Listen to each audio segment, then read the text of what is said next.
트로트 왕자 김용빈이 모든 K-팝 스타들을 뛰어넘었다고? 현장을 목격한 팬들은 충격에 휩싸여 믿을 수 없다는 반응을 보였다. 누군가는 그날을 단순한 무대로 기억하려 했다. 하지만 현장에 있었던 사람들은 입을 모아 말했다.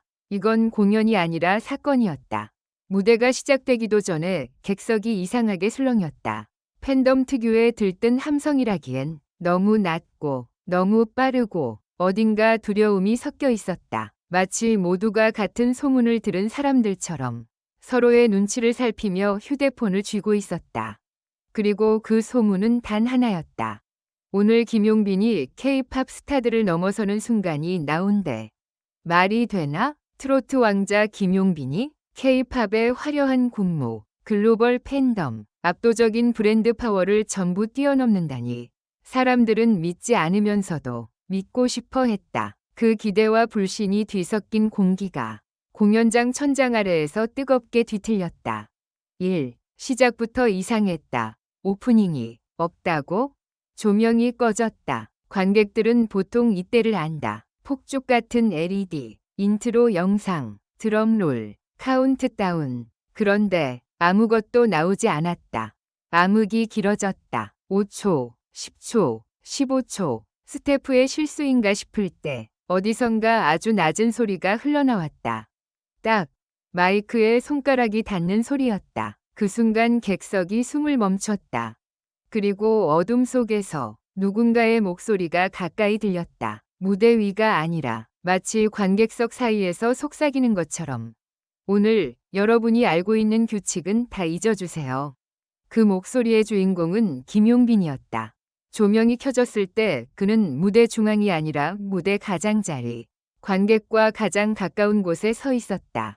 반짝이는 의상도 없었다. 화려한 세트도 없었다. 그는 단지 검은 재킷을 걸치고 마이크를 들고 있었고 눈빛이 이상할 만큼 차분했다.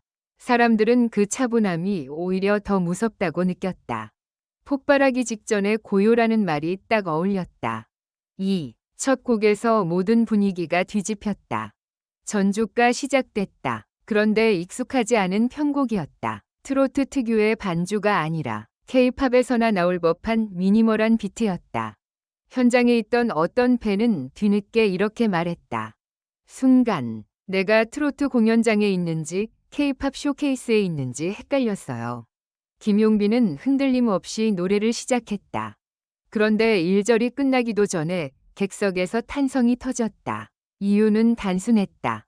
그의 소리가 무대 밖으로 쏟아져 나왔기 때문이다. 고음이 화려해서가 아니었다. 기교가 과해서도 아니었다. 그냥 하나가 정확히 꽂히는데 심장을 바로 눌러버렸다. 누구도 가볍게 따라 부를 수 없는 압력. 기술이 아니라 힘이었다. 그 순간 사람들은 깨닫기 시작했다. 오늘의 김용빈은 흔히 말하는 트로트 잘하는 가수가 아니었다. 장르를 통째로 들어올려 다른 곳에 내려놓는 사람이었다. 3. K-팝 스타들을 뛰어넘었다. 는 말이 나온 진짜 이유. 여기서 많은 이들이 착각한다.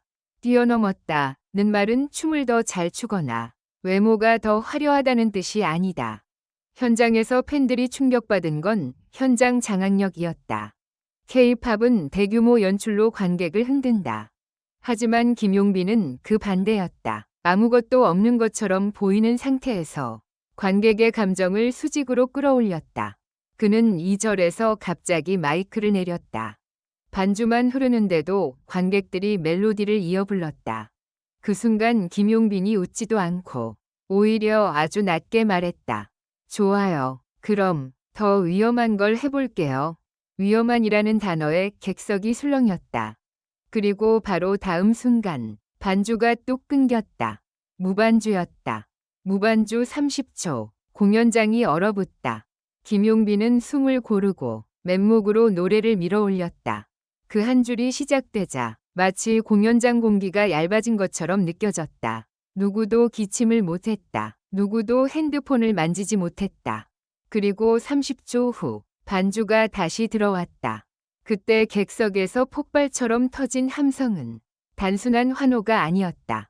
공포가 풀릴 때 나오는 비명에 가까웠다.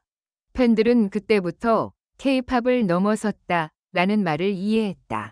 현장에서는 결국 진짜 실력이 연출을 이기는 순간이 존재한다는 걸 눈앞에서 봤기 때문이다. 4. 결정적 반전. 게스트가 없다고? 공연 중반, 팬들은 한 가지를 기대했다. 요즘 대형 무대엔 늘 특급 게스트가 나온다. 누군가의 등장으로 분위기를 끌어올리는 장치. 그런데 진행 멘트에서 김용빈이 단호하게 말했다. 오늘은 게스트 없습니다. 대신 여러분이 게스트예요. 무슨 뜻이지? 관객이 게스트라고? 그는 객석의 한 구역을 가리켰다. 그곳에는 팬들이 준비한 슬로건이 아니라 누군가가 공식적으로 배포한 듯한 작은 카드가 들려 있었다. 카드에는 한 줄이 적혀 있었다. 오늘 당신의 목소리가 무대의 두 번째 악기입니다. 그때 사람들은 깨달았다. 이 공연은 이미 설계되어 있었다. 김용빈이 관객을 보는 무대가 아니라 관객을 연주하는 무대였다. 오, 마지막 곡 직전 믿기 힘든 장면이 나왔다.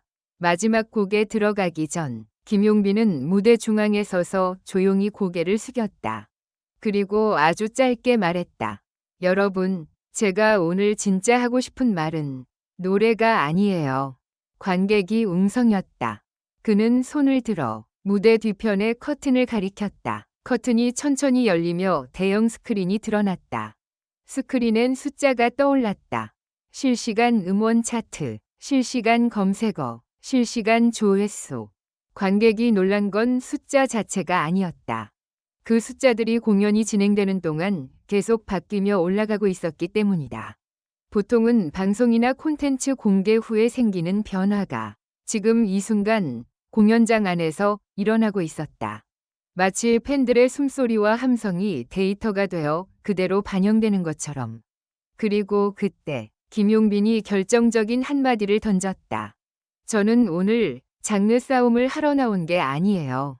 그냥 노래가 어떤 형태로든 사람을 움직일 수 있다는 걸 증명하고 싶었어요. 그 말이 끝나자 객석 여기저기서 울음이 터졌다. 흥분해서 우는 게 아니라 이상하게도 안심해서 우는 사람들. 아, 이 사람은 진짜구나. 그 확신이 눈물이 되어 쏟아졌다.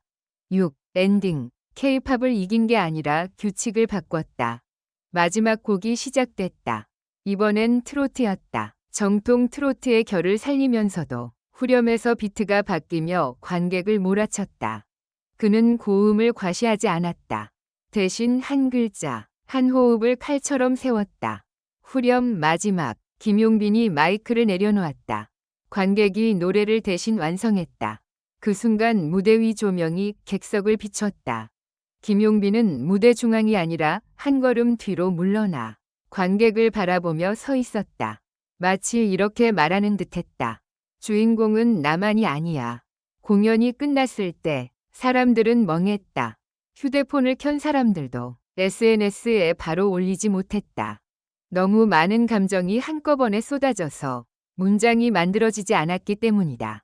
그리고 그 혼란 속에서 팬들이 가장 많이 남긴 말은 이것이었다. 믿을 수가 없다. 이건 트로트가 아니었어. 이건 김용빈이라는 장르였어. 누군가는 조심스럽게 이렇게 정리했다. 김용빈이 K-팝 스타들을 뛰어넘었다는 건 그들이 쌓아온 것을 부정했다는 뜻이 아니다. 그가 다른 방식으로 같은 정상에 올라섰다는 뜻이다. 그날 공연장은 승부가 아니라 증명으로 끝났다. 그리고 팬들은 충격에 휩싸인 채 서로에게 묻기 시작했다. 다음 무대는 도대체 어디까지 가는 거야?